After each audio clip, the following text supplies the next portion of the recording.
Okay, so we do want to return to the breaking news this hour. Deposed Venezuelan leader Nicolás Maduro and his wife have just completed their first court appearance in New York since their capture over the weekend. The CBC's Chris Reyes is standing by outside the courthouse. Let's talk a little bit more about what you've learned about what happened inside.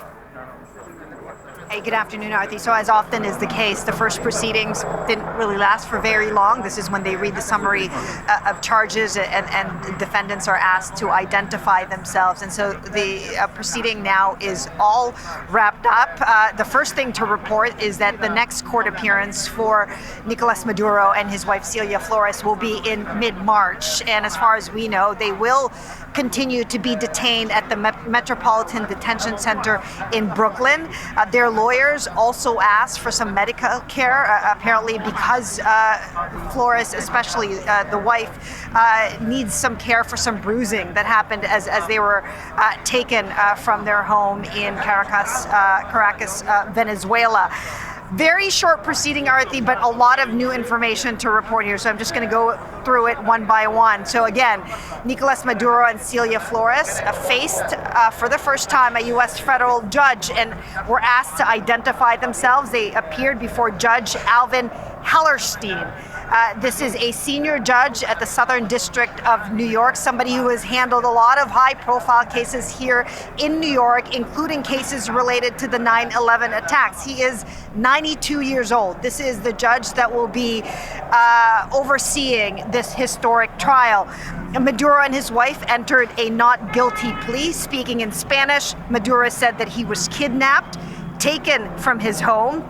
The judge interrupted as Maduro continued to talk and explain himself, telling Maduro that there will be time for that in the future. But for now, he just needed the Venezuelan leader to identify himself. Maduro said he's innocent, he's not guilty, and that he's a decent man. And then his wife said she is not guilty, she's completely innocent. Maduro, very interestingly, also said that he has not seen the indictment. This is the 25-page document that lays out the charges against him and his wife and a number of his loyalists and inner circle members, including his son. The allegation here, Arthi, basically is that Maduro, along with his allies over a period of 2 decades, oversaw a criminal organization with state cover to import tons of cocaine into the United States. These are the charges that Maduro is saying they are innocent of. What we're waiting for now, because you saw that dramatic transfer into this courthouse, is that as these proceedings are wrapping up, there will be that same very high security transfer out of this courthouse behind me and back into that detention center in Brooklyn.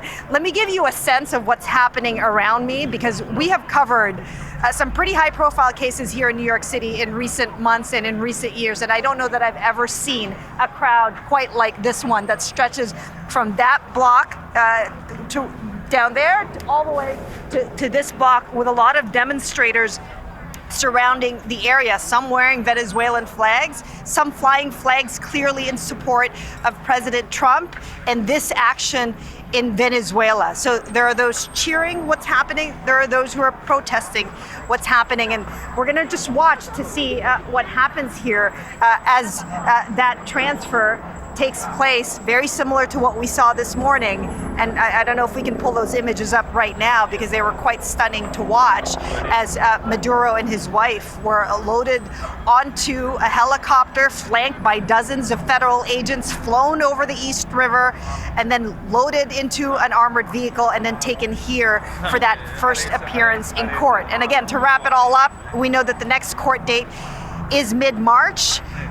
The lawyers representing Maduro and his wife saying that they're going to need a lot of time to look over documents to prepare for this trial, and that they're going to be questioning the legality of this military action that brought Maduro and his wife here to the United States. Chris, thank you for all those latest details. That is the CBC's Chris Reyes reporting from New York.